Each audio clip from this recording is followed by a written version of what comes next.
Okay, we're going to use this spruce and this Doug fir to make a beautiful tote box toolbox. So come this way.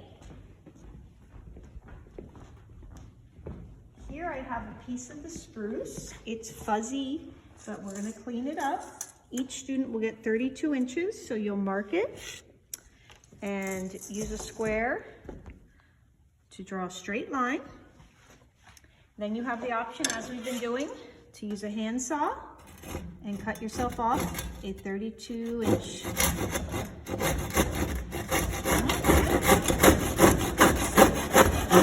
of wood. If you don't want to do that, we're going to learn to use a skill saw as a circular saw blade. You want the blade to be sticking out at least the thickness of your wood, which it is right now. I'm just going to leave it like that. The main thing to know is that you need to stay on your straight line because of the flat of the blade. You cannot do a curve. And you need to keep your body out of the way, so you kind of stand to the side of the saw. Pull the trigger, it comes on. Try to cut straight, and if it feels bound, you can do a little rocking up and down. But remember that mainly your mindset is that you are driving. The tool is not driving you, so you push it through, even if it feels a little bit like it has a bind. So safety glasses.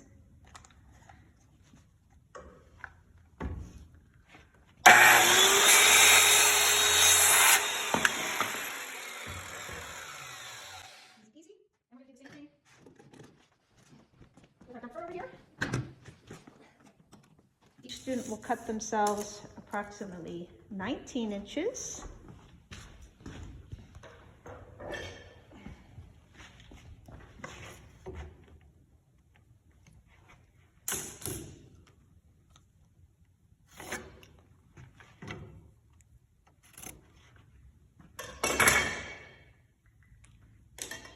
I'm going to keep the bigger part of this flat base on the wood that I'm keeping, not on the cutoff. That gives you more stability, so that's why I'm standing on this side. Kind of keep my hip out of the way. And then I'm gonna line this up with my straight line. It doesn't have to be a perfect cut, but as long as you're not doing a big curve. Are you keeping that? That's gonna fall. So you're keeping all of this? No, this is my keeper. But you said you're putting this on the keeping part. The part that's not going to fall into midair. So this has stability, that's why.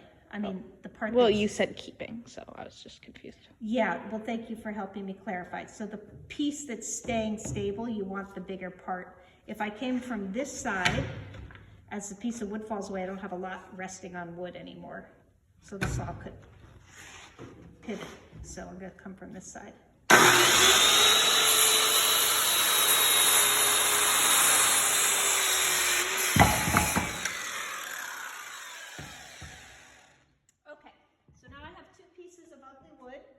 And we're going to turn them into something beautiful. We're going to go through the process of squaring these boards on the joiner, planer, and table saw. So I'm going to surface the face of this piece of spruce, this piece of Doug fir. On this piece of Doug fir,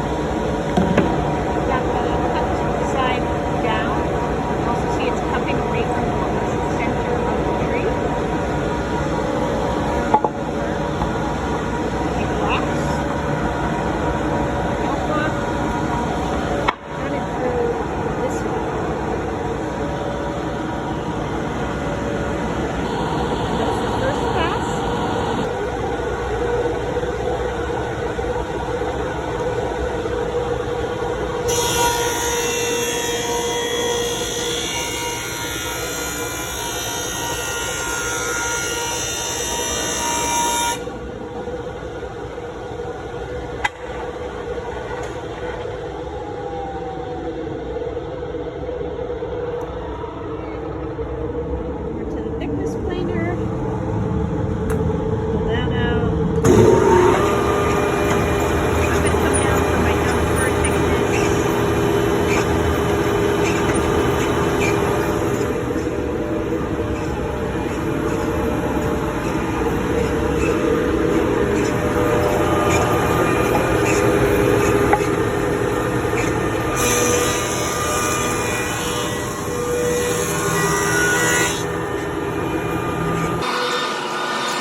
here's my piece of spruce that's been surfaced on both faces and one edge. And I'm going to table saw it. And I'm going to try to get maximum width on it. So I'm going to set my table saw to about 5.5 to cut off the rough edge. I'd set this red line to 5.5 on this tape. Check the height of the saw blade, and I'm good to go. Same thing with my piece of Doug fir. I've finished it at 1 inch thickness. I've got one face, one edge, and the other face clean. So I'm going to table saw off this rough edge. And so I come over here, this over till the red line is on 7. Lock it down. I'll go ahead and make this cut, like so, keeping my straight edge against the fence. Okay, I'm also going to cut myself a piece of the 1x8 redwood fence board for the bottom of the box. I'll need at least 17 inches, so I'm going to give myself a 19-inch piece there. And I think this has a straight edge on it, so I'm going to take it over to our miter saw. And out of the way. This is not an exact measurement right now. It will cut to size after, but I'm looking. I've got straight enough against the fence that I can use a miter saw for this cut. Okay, I've surfaced this piece of redwood down to about 3/8 of an inch. It's still kind of wet, so it's getting stuck in the thickness planer. So I've made an adjustment here, which helps it grab more and go through. But we'll see how that works when we make our projects. I'm going to put this back for people who that gives you more of the snipe on your board. So now it's back to for the kiln dried wood. But anyway, now we have this piece of redwood, which will be the bottom, piece of spruce, which will be the 2 sides of the box, 2 long sides, piece of Doug fir, which will be the 2 end pieces. I'm going to recut the Doug fir to 6 inches so that redwood works as a bottom. And I've got to turn this. Now I'm going to cross cut the 2 end panels and the 2 long panels to create the 4 sides of the box. So come over here.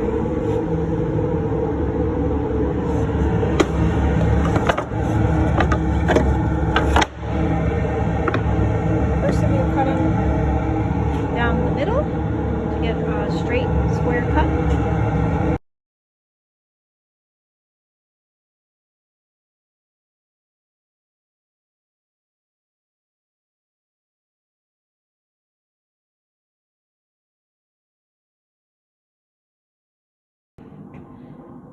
Okay, we're starting to see a box come together here. So the next step is going to be to cut out a curve here and drill a hole for a handle. Okay, we're going to drill a hole in here for the handle, and I've marked where I want it to go, and I'm going to show you a trick to keeping it from blowing out on the back. So I'm going to hold my piece of wood first.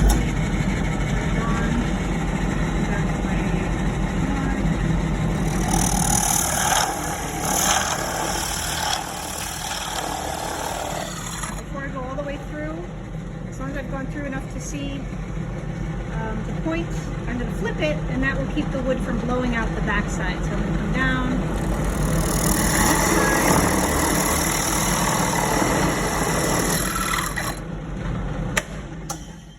and now it's clean on both sides. If I go straight through, you'll probably get some tear out on the back side. Okay, now I want to cut these pieces off. I'm going to just use this bandsaw. There's also the option to use the miter saw and flip the bed to 45. That will give us a nice clean cut, but it's pretty close to the blade, so I think most of us are going to feel more comfortable over here. Just going to lower this a little bit, tighten that up.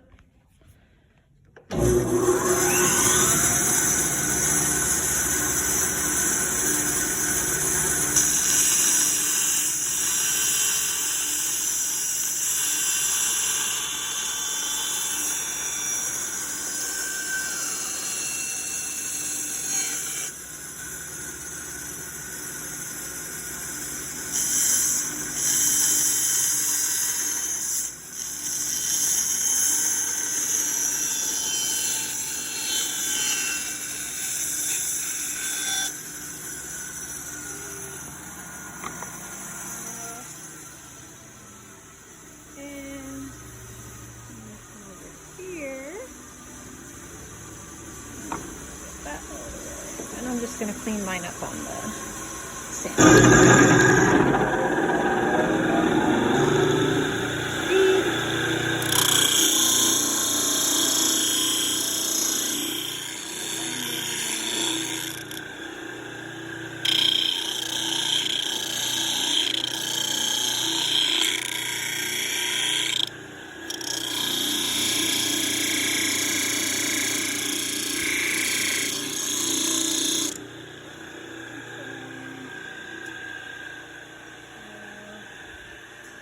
I've got the shape I want for that part.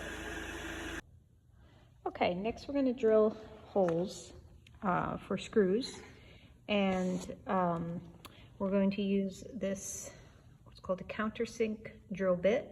So that will drill a hole, and then it will additionally drill a bigger hole that we can plug to conceal the screw.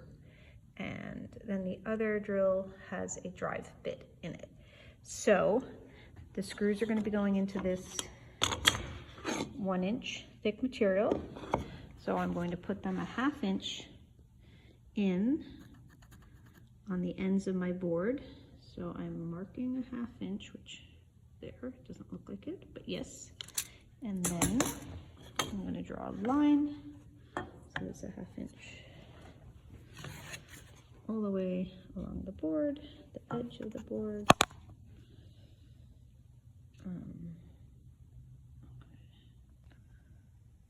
Okay, I've marked where I'm going to put my screws. So I've got it 3/4, middle of the board, and 3/4 from each edge. And then I'm going to drill. I don't want to drill into my bench top, so I'm going to put these boards on top of a piece of scrap wood. Use this countersink bit and drill the holes. Okay, for assembly, I'm going to use a couple clamps to hold the end panels where I want them, so I'm not chasing them around when I screw into the sides. I have my pre-drilled holes, and then I'm just using 1¼ drywall screws to hold it together. So I'll put that in there, and then I'll use the drive bit on the drill Phillips head to drive in the 6 screws. Okay, so I've screwed this together, and I'm coming over here and I'm going to fit this piece of redwood for the bottom. It's just going to get glued and screwed onto the bottom, and I'm going to mark it, cut it a tiny bit oversized, because we're going to use something called a flush trim router to make it fit perfectly. So I'm marking the end, side. I'm cutting off both ends because of the end snipe from the planer. So that is about the size of my bottom. And I'm going to come over to the chop saw, aka miter saw, cut just outside of my lines. So I'm putting that down a little outside of my line and going to pause the video because I'm just me. Okay, at this point I'm going to put this bottom, attach it. I'm going to use glue and the pin nails, although you could also use screws. And I'm going to situate it so it's slightly overhanging the box, and I'll show you how to trim it off when we're done. So I'm going to put these finish nails in the nail gun and close it up.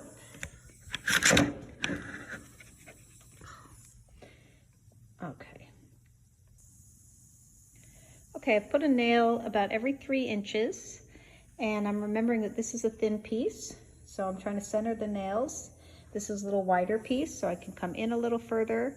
I don't want to nail into any of the seams where we've got the butt joints coming together, so I've put the nails not too close to the corners. And now I'm going to show you the flush trim bit. Oh yeah, I would also wipe up any glue, just a tiny bit showing, and then we'll router off the extra here. Okay, I've gone ahead and put a flush trim bit in the router. What that means is the bearing will run along my project and the blade will cut the excess of the bottom off. So I have it set. Might have to raise it just a hair, make sure the bearing is in fact on the project.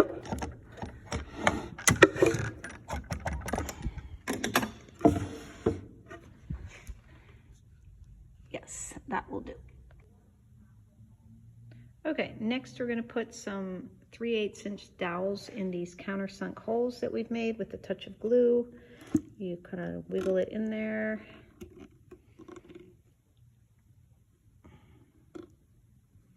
Like so. It's kind of a two-handed operation, so I'm not going to do it because I know it's going to fall out because one hand's holding my phone, but I'll tap that in. They'll look like that. We'll let them dry overnight. This is purely an aesthetic thing to cover up your screw holes and make your project look cute.